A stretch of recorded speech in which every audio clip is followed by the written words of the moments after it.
Good morning, everybody. It is Saturday morning, and you are listening to K-Talk Radio 1640 AM. This is the show, Utah Home Sweet Home. I am your host, Yoshi Shiraki. Today we have Brad Hawley from Keller Williams visiting us, who we are going to interview, and he's going to share a lot of great tips. So if you guys have ever thought about purchasing a home, selling a home, anything in regards to a home, you're going to want to pay attention. Brad is a leader. He started up a team. We can dive into that a little bit. But, you know, there are a lot of real estate agents out there who are one-man bands. They don't have a team. And I would say that's the majority of them. Very few grow their business by growing a team. And so we're going to dive into that a little bit. But here's what we're going to be chatting about throughout the hour. We're going to talk about the ins and outs of doing a real estate transaction through the eyes of a real estate agent. So if you guys are thinking about doing your first transaction, whether you're selling grandma's house that you just inherited or you're going to purchase your first home, we're going to fill you in on what to expect. There's a lot of steps that one needs to know about, and it's a good idea usually to get informed beforehand so that you're not just playing it by ear, because that's probably not the right way to do it. We'll also be discussing top questions that Brad is going to be sharing with us that you should be considering asking your real estate agent. We're going to go through a nightmare story where we can learn from someone else's mistakes, and we're also going to go through the step-by-steps of a transaction. And without further ado, I'm going to introduce Brad here. Brad is a real estate agent and team leader with Keller Williams Real Estate and has been in real estate sales for 10 years. Brad and his team have closed hundreds of transactions in both Utah and Salt Lake counties. Brad is passionate about helping people with real estate transactions and the vital role that real estate agents play in the local and national economies. And Brad is married to his beautiful, amazing wife, Christina, and they have 4 children. And she is amazing. I've known Christina since I was in high school. She is. Yoshi, thanks so much. I'm excited to be here. Yes, I'm Brad. a big fan of you and the show, and so, yeah, super excited to be here. Thank you, Brad, and thank you for being here. I really appreciate that. So, without further ado, let's dive into this. So, awesome. Let's chat about the top 3 questions that either you get asked or you think someone should ask their real estate agent when they're getting started, getting the ball rolling and getting started in a transaction. Sure, yeah. It's almost cliche. The one you get all the time is, Brad, how's the market? Yes. And it's almost like people are nervous to talk to you. They know you're in real estate, and so it's really interesting. But Brad, how's the market? So they always want to know kind of what's going on. I think probably number 2 is how much can we sell the house for? Okay. Everyone generally understands that the market's been super, super hot. Yes. So they want to know what prices are going for and what they could get for their house.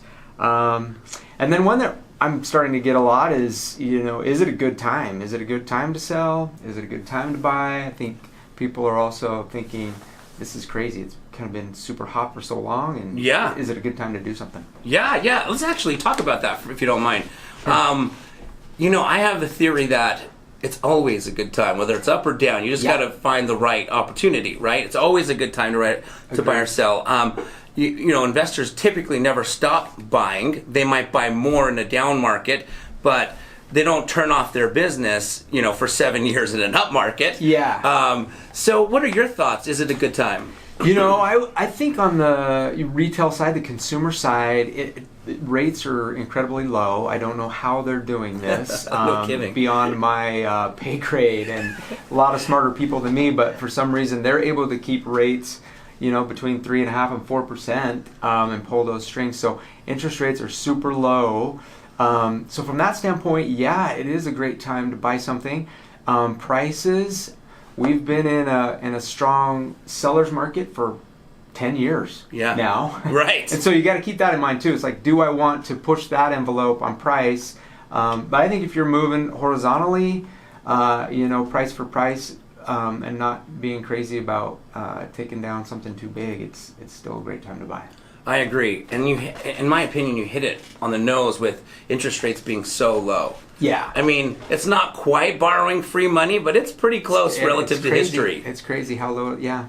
Yeah, and what I think a lot of buyers don't understand, I'm sure a lot do, but there are a lot of buyers that I've run into that don't understand is when interest rates are so low, that gives them the ability to buy a more expensive house that they might be interested in buying versus a less expensive house. Literally, depending on the interest rate, that will dictate what house they could afford versus a three interest rate versus a 4 interest rate. Right. So if you can lock in at a 3 interest rate, then that just changed the game for you on your affordability, your buying power, for the same monthly payment. Oh, absolutely, yeah. In fact, I'm just thinking of this now. I was with a family a couple days ago down in Orem. A husband, wife, 3 kids, and they had her mom and his dad. It was weird situation living with them. Older, but just cramped in this little house, 3-bedroom house. Oh, wow. So 5 or 6 of them in that house.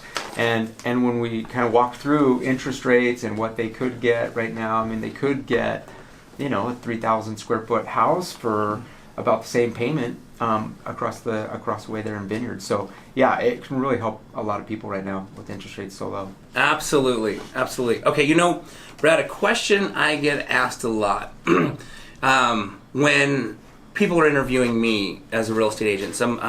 Somebody might refer me. Actually, my last, ironically, just a quick story here on my last client that I just helped. We closed her house. The last client I helped close her house, we closed this week. And she was a referral. And she was interviewing agents, and she was in a conversation with somebody, a friend of hers, and she was just saying, oh, I'm going through this process. It's so painful. I'm interviewing a bunch of agents because I'm getting ready to list my house. And then her friend, who I happen to know, who I've helped in the past, buy a house, said, oh, well, if you're interviewing agents, would you be open to, chatting with somebody who helped me in the past? She said, sure, I'm interviewing people anyway. And so she reached out to me, and I got her business. It was great. It was, as I mentioned, we closed this week on the sale of her house. But a question that I get asked through that interview process is, aren't all real estate agents the same? Don't you guys just all do the same thing? Put it on the MLS and put a for sale sign in. And some of my thoughts to that is, that's almost like saying, aren't all eye surgeons the same? So would you just go to any eye surgeon, whether their price is expensive? This is your site you're dealing with. Or aren't all NBA players the same? Surely Michael Jordan was better than a lot of the others. They're all good. They're in the NBA. Aren't all attorneys, all dentists the same? The reality is there are a lot of real estate agents, and not a knock on this, but that maybe only do this part-time. They have a 9 to 5, and they just do this on nights and weekends to help friends and family. So maybe their experience level is more of a collegiate basketball player versus an NBA player. So, to me, no, not all real estate agents are the same or equal. What are your thoughts on that? I totally agree, and great analogies. I think it is the exact same as any other industry or any other example. Experience really does matter. Yep. Because we're dealing with people's lives, people's financial lives, and the outcomes can swing greatly either way. And so, yeah, someone with experience. I think local market knowledge is a big thing too. Yep. That can really help clients. And so, yeah, and relatively speaking, we all get the same pay, right? Same pay. So you might as well do a little homework and get someone with some experience. So, yeah, great point. It can really help the clients to have some experience behind it. Absolutely. I think that might be the misconception right there is we all get the same pay, so they think we all do the same thing. Yeah. You could get your license literally today and get the same pay that someone like you with 10 years of experience building a team would get, right? Yeah. And I think that's where maybe people's misconceptions are, that everyone does the same. It's the only industry, and correct me if you can think of another one, but it's the only industry that I know that you get your license today and you're making the same amount, the same pay that someone who's been doing it for 10, 20 years versus an attorney or a doctor. They're not charging the same as an attorney or a doctor who's been in the industry 10 or 20 years. Yeah. No, that's great points. And then too, each agent's going to do something different. Yes. Different services, different marketing strategies. We spend a lot of money, and I'm sure you do too, Yoshi, on selling our listings. You take a listing, you sell a lot of money. So, and it's just it's going to vary greatly, and so you want to check all that out. Like, what are they going to do? How much are they going to do? And then also just kind of getting along with them and communication, all of that's a big deal too. Awesome. So the point of why I'm sharing all this and having this discussion with Brad in regards to that question I get asked a lot about, aren't all agents the same, is the point is this young lady who was interviewing and I had the opportunity to interview with, she was really smart in that she was interviewing agents. In my personal opinion, if my sister called me, she lives in Los Angeles, and says, hey, I'm getting ready to list my house. I'm not licensed California, so I couldn't help her. But if she says, listen, I'm getting ready to list my house, my friend suggested her uncle. Should I go with him? And I would say, I think you should interview him. Yeah. But this would be advice to my little sister. I'd say, I think you should interview him, but you should also interview 2, 3, 4 more to get a feel of what each one does. So for any listeners out there, it's really smart to interview and get to know, as like Brad said, what that agent's going to do for you. If it's just put a sign in the front yard or listed, or like Brad says, there's a lot of marketing dollars that's spent when you're helping clients sell their home. Yeah. Oh yeah, 100%. And there's different strategies behind that. I kind of jokingly, because you see all the billboards, Yes. Some of the brokerages will spend a lot of money getting listings. We spend a lot of money selling our listings or getting buyers for our listings, and I'm sure you do the same thing. Right. So it's just different strategies, and nowadays too, with reviews and everything that's online, you can find out so much information about your broker or your agent. So yeah, definitely take that time to check that out. Wonderful. Thank you, Brad. So definitely, if you guys are looking to list your house, interview a handful of agents. I think you'll highly benefit from that experience. All right. So before we go to commercial break, we are going to come back, and Brad is going to share a nightmare story. I love learning from other people's mistakes more than my own mistakes. So he's going to share a nightmare story, the lesson that can be learned. So stay tuned. Mohammed, if you could take us to break, that'd be great. All right, so I just hit this play button, and then With smartphones and technology making life a little easier, the Snap Leash has also been designed to make life a little easier for you and your pup. Whether you're out on a stroll in the park, or possibly a walk through the city, or maybe even a hike up in the mountains, the Snap Leash is the perfect leash for you. The Snap Leash can easily and conveniently convert into 7 types of leashes, making the Snap Leash the most convenient leash in the world. What other leashes do you know that are 7 leashes in one? With Snap Leash having appearances on the Today Show in New York City, TV 47 in Dallas, Texas, and ABC 4 right here on Midday, Utah, you are definitely going to want to take a peek at what the Snap Leash can do for you and your best friend. Make life a little easier for you and your pup, and visit www.snapleash.com today. All right, guys, we are back from commercial break. You are listening to K-Talk Radio 1640 AM. You are listening to the show called Utah Home Sweet Home. I am your host, Yoshi Shiraki, and thankfully today we have our special guest, Brad Hawley. Brad, thanks again for joining us. Yoshi, it's great to be here. Thank you. Awesome. So this is, as Houston and Mohammed know, one of my favorite parts of the show because I've made my fair share of expensive mistakes in this industry, and I find it's always nice to learn from someone else's mistakes. And so the Nightmare Story segment is the story where we get to hear, basically an unfortunate situation, but the benefit is what do we get from that? Gotcha. So can you share with us your story that you've brought today? Yeah, in thinking about this, as you mentioned, I've got probably hundreds of stories. Yeah. But one that just recently happened that I think there's some lessons to be learned was helping a lady with selling her house down in Utah County, and won't obviously bring up any of the details of the transaction. Sure, but sure. She had just gone through a really bad divorce. Oh, it was just a sad situation. So she kind of had her life turned upside down, and now kind of all that she had was this house to get it sold. And so we really needed to get it sold, and so I, did the research and whatnot, and felt like, that 550 range was where we needed to be. And the lesson for me is I caved into her situation and wanting to get her some more money. So she really wanted to start at 585. So we started a bit higher. Yep. And in this market, it's really interesting. I think we are starting to see a shift. You stay on the market for 30 days or whatever, and buyers are like, what the heck's going on with that house? It's Right. been on the market 30 days. Yeah. Did somebody do meth in that house? Or what's Right. going on? Yeah. You know, and it really it's like, well, we've been on 30 days. It's not that big of a deal. Yeah. But we were overpriced, and then we did get a contract, and they backed out after a few weeks. And so it started to get to be a really tricky transaction, and we were overpriced, and so we had to drop the price a couple times. And it becomes painful for the seller, and I felt bad. And so we got to about 50 days on the market. We had another offer. They bailed out, and it got really bad. Yeah. And so she says to me, I don't know how much time we have here, but she says to me, she take goes, your time. She's like, hey, Brad, can you meet my dad at the house? He just wants to chat with you about the house and how things are going. I'm like, yeah, I'll go over there. Yeah. So she's 50, and I'm just doing the math in my head. Right? Yeah. So I'm like, okay, he's probably in his 70s. I'm 45. Not that all this matters much, but it will when you hear the story. Okay. So yeah. I go busting into the house, and I'm like, hey, how's it going? Yeah. And I hear the voice from back in the master bathroom. Oh. He's like, I'm back here.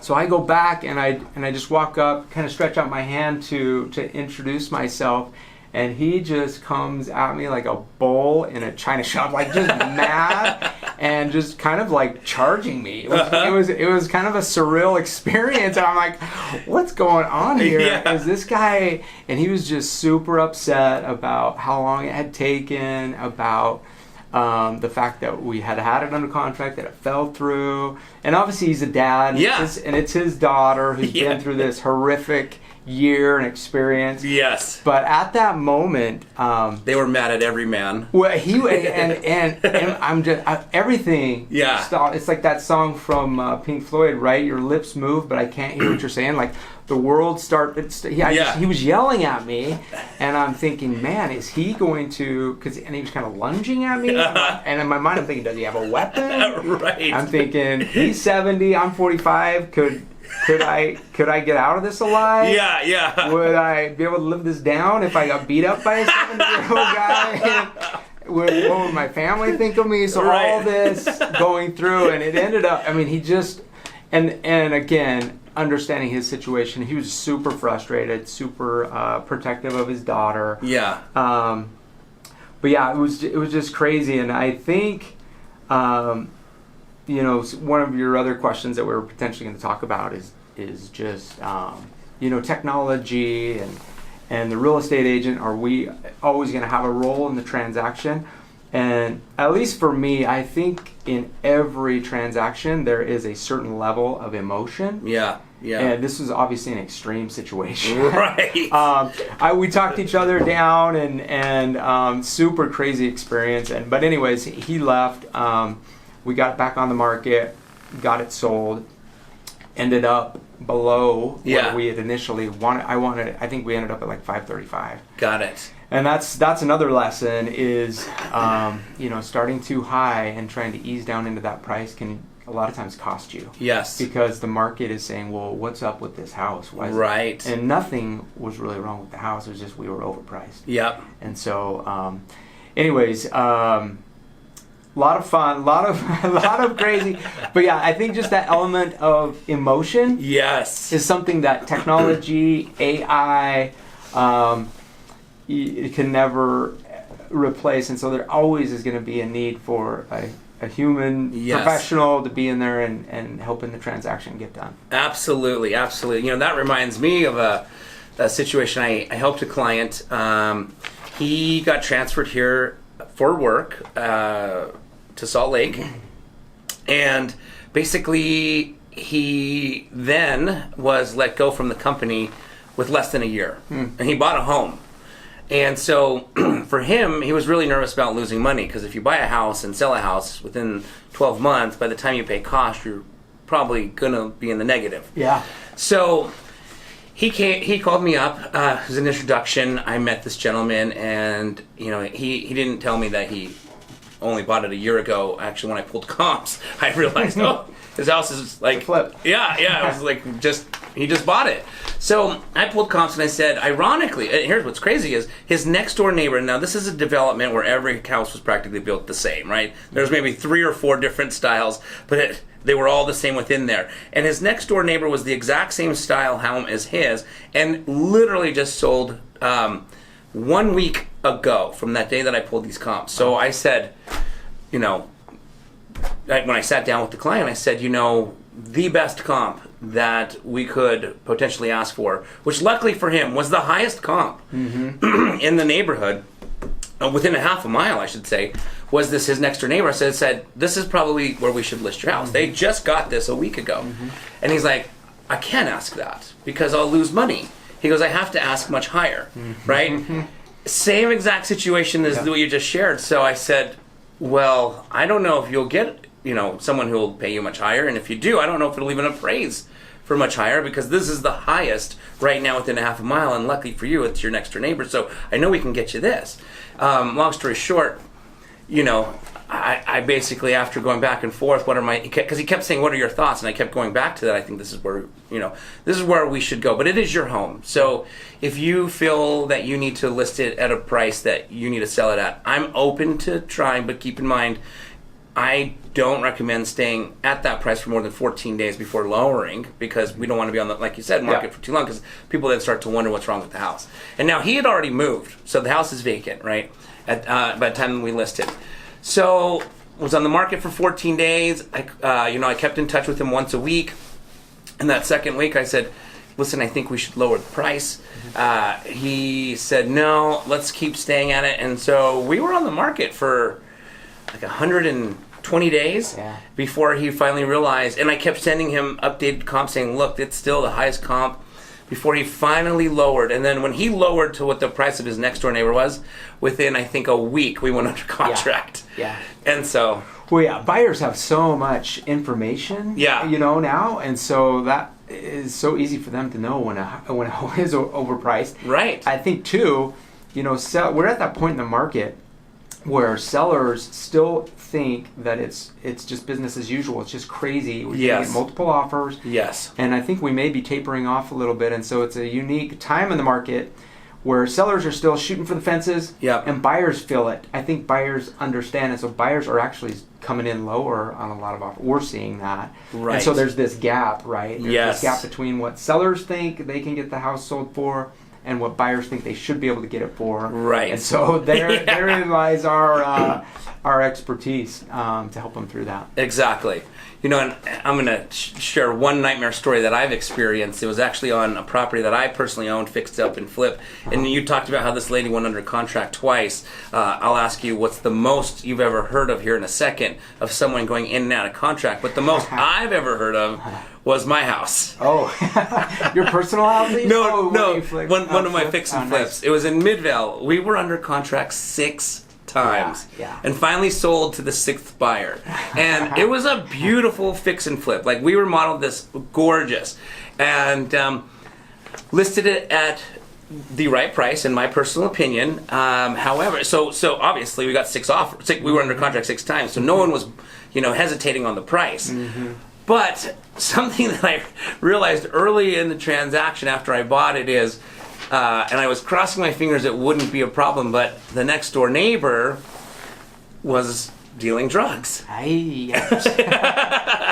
And they weren't dealing drugs to like people that were pulling up in Audis. Ironically, it was without sharing exactly where it wasn't too far from the homeless shelter. I would say it was about 10 blocks from the homeless shelter. So my contractor is the one who informed me. He's like, listen, I think your next door neighbor's dealing drugs to homeless people. I said, what the heck? That's so random. Why would you say that? He's like, there are so many people, homeless looking people that are walking. They're not pulling up in a car. They're walking to the house. They're going to the backyard. And, he was working on the exterior so he could see this all go down.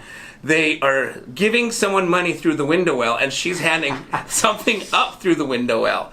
So that's exactly what was happening. Turns out that's exactly, his assumptions were right.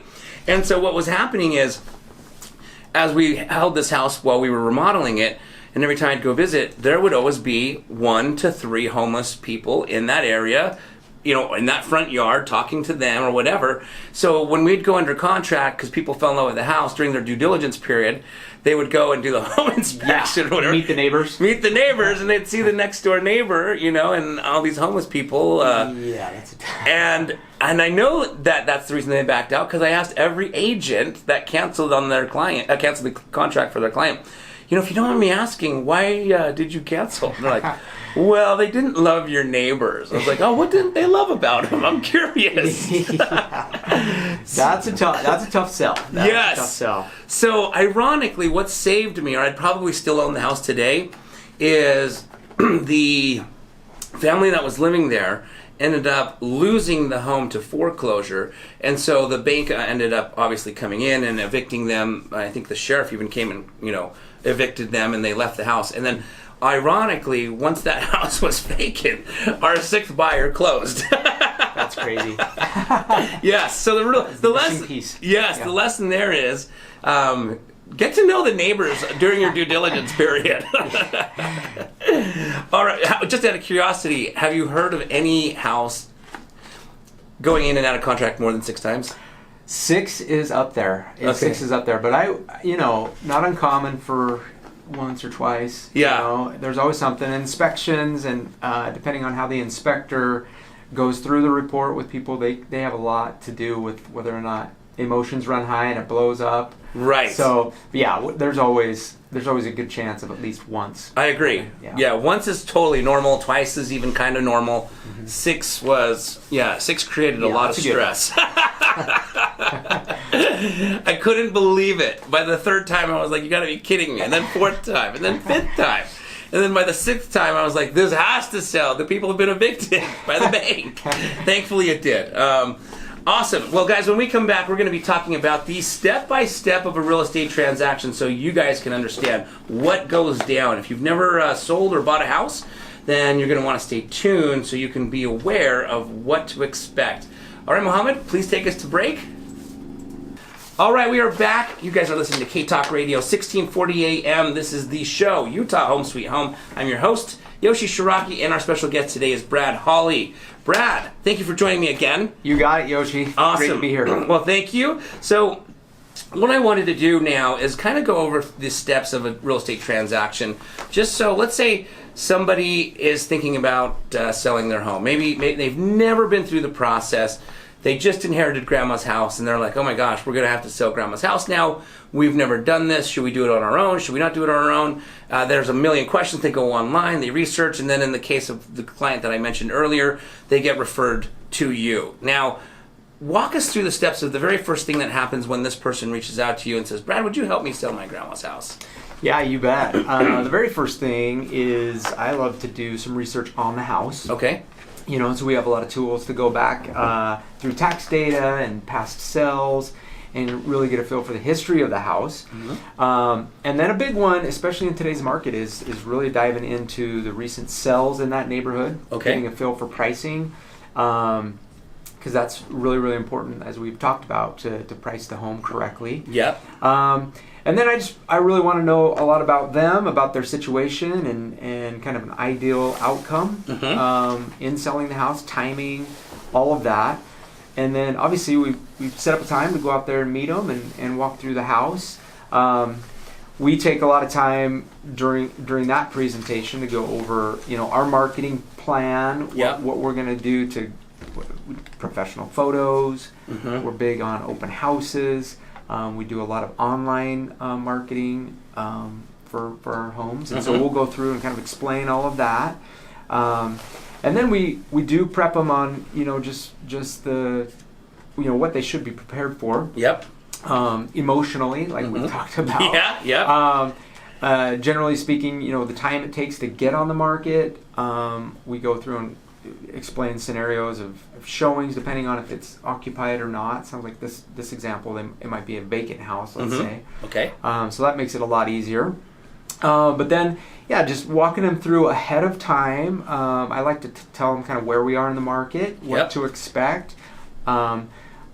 I share with them our goal always is to get the very most out of the house for them, but help them understand that the market is changing a little bit, and just prep them ahead of time. So any of those conversations that we can have before we get on the market and get going is really helpful, because like you said, there's a good chance, 60-70% of the time we're going to have a deal that's going to fall apart. Right. And so prepping them for all of that ahead of time, and then just explaining, hey, our job is to be your fiduciary. It's to be your legal, guardian, if you will, in this transaction. And so we're going to do our best to get the very best outcome for you.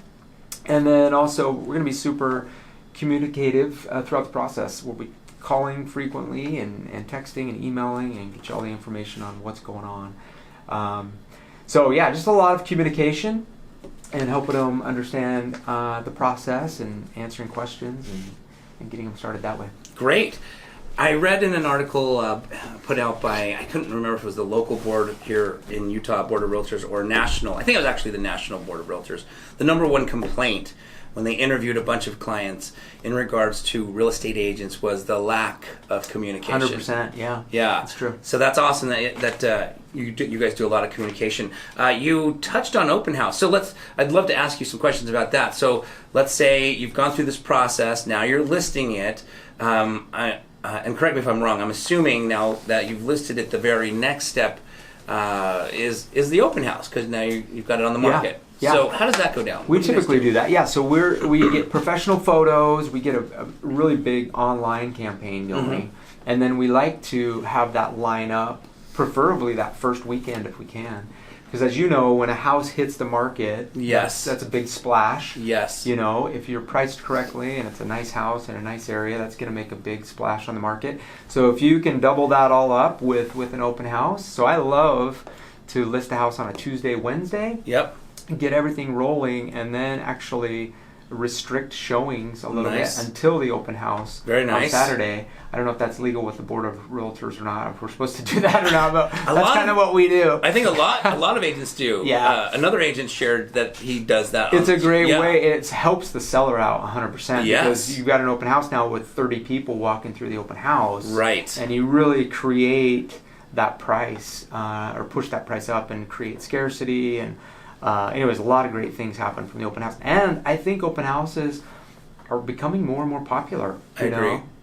People are seeing them through their app, through Zillow or the website or whatever, and seeing that there's an open house and they're just driving around and checking them out. So we get a lot of traffic for the sellers at an open house, and have sold quite a few of our listings that way. Yeah, I think it's interesting you say that, because there was a time. Oh gosh, I can't even pinpoint when in history it was, but there was a time where you would ask an agent, how many houses have you sold through an open house? And they're like, none. Yeah. We just do it and get some buzz, and then we get offers a week later or whatever. Now you ask agents, how many houses you sold, and it's quite a few. Yeah. A lot of offers are coming in from open houses. Yeah, it is weird. It's definitely becoming popular, and it works out great for the seller. Yeah. You get a lot of people through the house all at once. Right. If it's occupied, it works out great because they can take a Saturday off, go Yes. do shopping, whatever, Yes. get out of the house, and then hopefully you can get 25, 30 people through the house Exactly. all at once. And then be done showing it And in one hopefully shot. be done by Monday, Tuesday. Yeah. Right, with an offer. Totally. And I'm just kind of thinking, I wonder if that's relative to the market being so hot versus, let's say 10 years ago when the market wasn't as hot. Maybe that's where you would do an open house. I think you're right. Yeah. There's definitely something to that. Yeah. So, okay, very cool. Okay, so now you've had the open house. Let's just say you have the open house and some showings.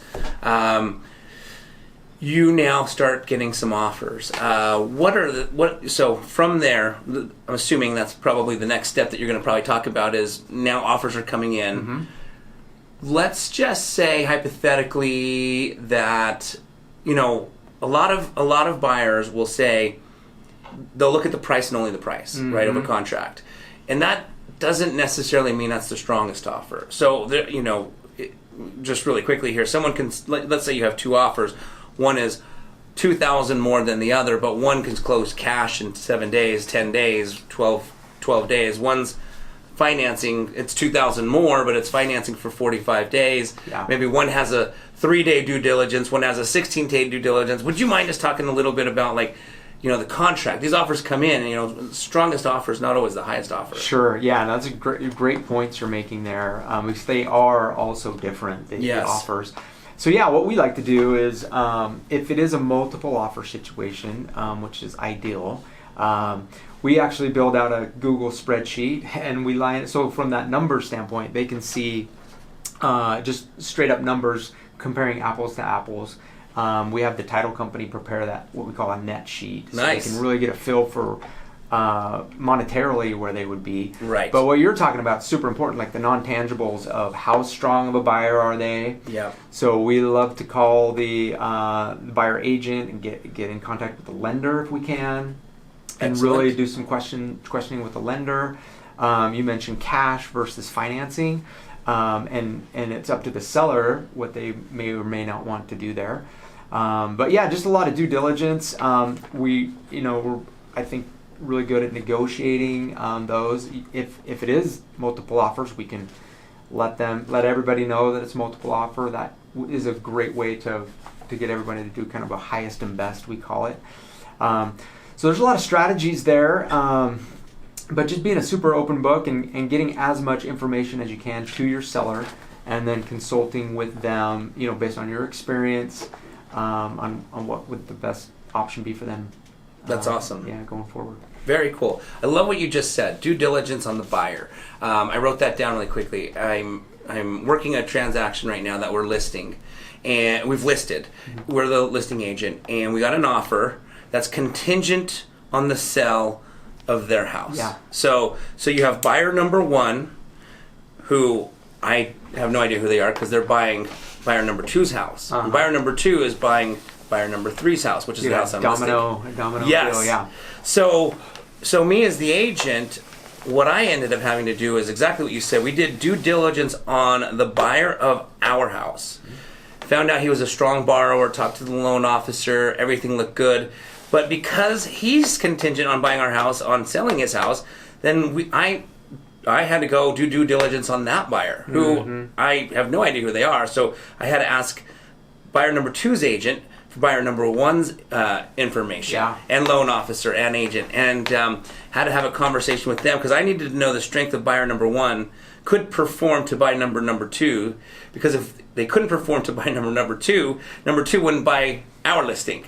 And so I love what you just said, buyer due diligence. A lot of sellers think, oh, well, the buyer's doing due diligence on the house, but the sellers need to be doing due diligence on the buyer. Oh yeah, absolutely. And to your point, you can even try to get some information on just the motivation of the buyer, right? Yes. If they're coming up on the end of a lease and they need to buy something, or they've got a home that's on the market, it's under contract, they need to find a replacement property. So that can set them apart from some of the other competition if they're motivated, and so you want to know that information too. Absolutely. Guys, for those of you who are thinking about, there's a lot of for sale by owners. I don't think there's anything wrong with that if that's in your blood and you want to do it. I personally know I'm not an expert at buying cars. I know I'm gonna get manhandled when I go buy a car, and I just know it going in. I don't personally go buy cars successfully. I don't think I get great deals. They make me think I do. Yeah. But where I'm getting with that is there are a lot of people that want to do for sale by owner because they feel like they want to save on the commission. I think there's a lot of unknowns. But if you are that for sale by owner, and I'm not going to try and talk you into using an agent, but if you are, what I am going to try and talk you into is doing due diligence on your buyer. 100%. And I always use the analogy with for sale by owners. It's here locally we understand this. If you were to buy a car on KSL, let's say it's a Honda Civic, a 2010 Honda Civic on KSL, for some reason Larry Miller can sell that exact same car on his lot for $5,000 more. Right. And so that's the whole concept of buying through the proper channels, through real estate agents, and the data shows that out. There's so many studies that show you will get 7, 8, 9% more going through an agent. Yeah. As you were just saying that, I was starting to think, I've helped clients. We've purchased homes from, I was their buyer agent, and we found great opportunities on KSL and Craigslist, and they were for sale by owners. And I represented them through the transaction where they bought it for sale by owner. And, one of the things that I'll do oftentimes is, we all usually, good agents, most agents, good or bad, most agents are going to send a pre-approval letter, a pre-qualify letter. So we'll send the offer to the seller saying, hey, listen, just so you know, I'm submitting an offer on behalf of my client. I understand you're representing yourself. Here's their pre-qualification letter so you can see they're qualified. And then when I chat with the loan officer, I'll ask, hey, just out of curiosity, they call and chat with you in regards to the strength of the borrow. Never have they said yes. Yeah. I don't know if for sale by owners, no, they need to be checking to make sure this is a qualified buyer for real. 100%. And to your point, they get targeted by investors, Yes. So they really get hit up hard by investors. And then buyers too are thinking the same thing. Buyers are thinking, okay, it's a for sale by owner. They're not paying commissions. Therefore, I'm going to offer less to my offer. Right. So it's usually a lose proposition for sale by owner. Yeah. So if you're a for sale by owner, definitely do due diligence on your buyer. If that's probably the biggest nugget that you might get out of this if you're selling your house on your own without an agent today. Yeah. Because to save yourself from all the headaches of falling out of contract over and over, right? Yeah. And buyer just can't close sometimes. Yeah. Financing isn't strong enough. Okay. Excellent. So we're going to go to another commercial break. When we come back, we are going to chat with Brad in regards to some questions that I have here that I want to discuss with him. Kind of the whole thing about, technology taking such a huge role in everything in the world, but not just everything, but real estate. Our industry as well. Yeah, for sure. Yeah, so we're going to dive into that when we come back. Mohammed, please take us to break.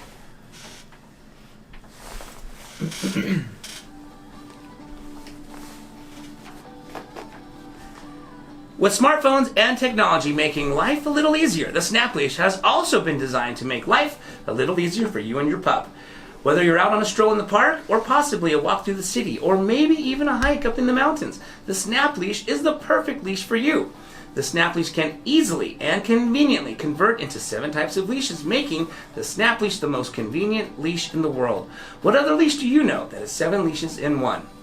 With the Snap Leash having appearances on the Today Show in New York City, TV 47 in Dallas, Texas, and ABC 4 right here on Midday, Utah, you are definitely going to want to take a peek at what the Snap Leash can do for you and your best friend. Make life a little easier for you and your pup, and visit www.snapleash.com today. All right, guys, we are back. You are listening to K-Talk Radio, 1640 AM. This is the show, Utah Home Sweet Home. I'm your host, Yoshi Shiraki. We've got Brad Hawley here as our special guest. This is the real estate show where we talk about real estate here in the state of Utah.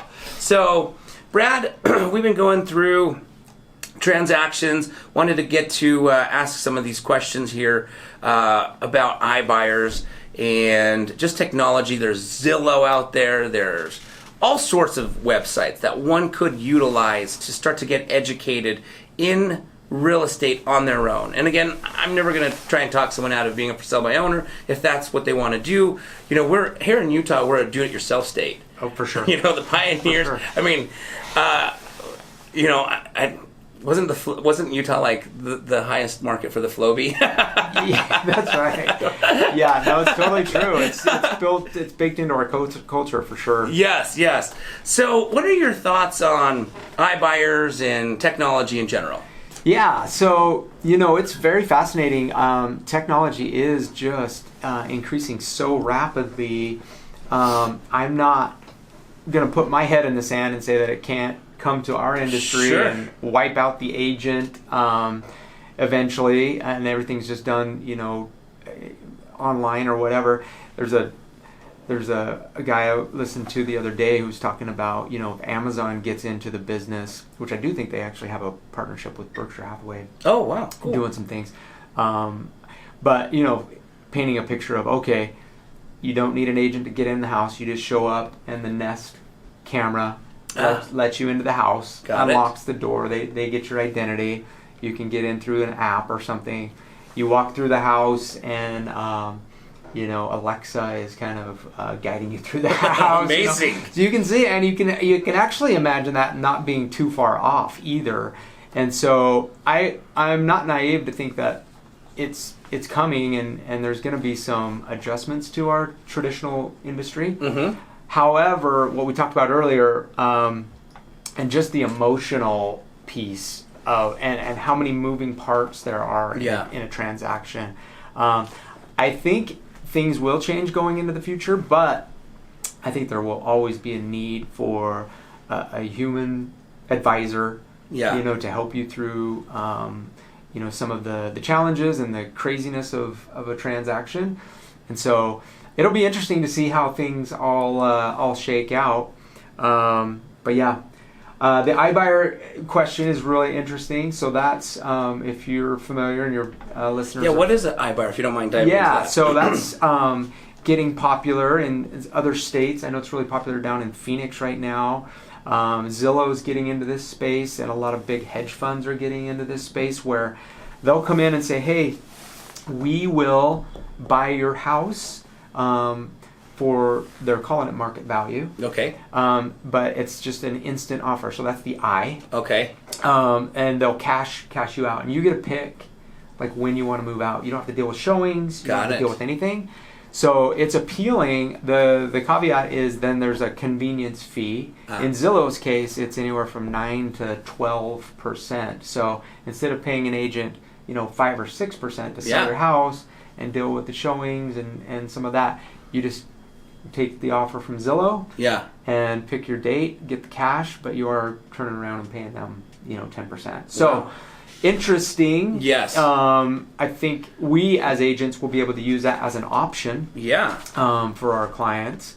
I know Keller Williams is coming out with a program in-house on that too. So interesting idea, and I don't know how that's going to work in a market that's going flat or down. Right. I wouldn't want to be the iBuyer in that situation. Right. Yeah. But because they buy the house and then turn around and flip it, put it right back on the market. Got it. So Gotcha. they're trying to make it up in that 9 to 12% margin. Got it. And then they get it on the sell side too, probably. Oh, sure. Are there any stats on the people that are, I didn't know it was 9 to 12. And so for me, I'm thinking, well, gosh, 12 is double 6, right? Yeah. 6 is what you pay a realtor, and now you're going to pay an iBuyer 12. Are there any stats on how successful this is going for iBuyers? So I actually just went to the Zillow conference last month. They're anticipating or hoping for an 8% market share in the markets that they're in. Wow. So I think the people that would really eat it up would be for sale by owners, a lot of distressed properties. I do know that Zillow is being really picky with the neighborhoods that they're in, the price points that they're in.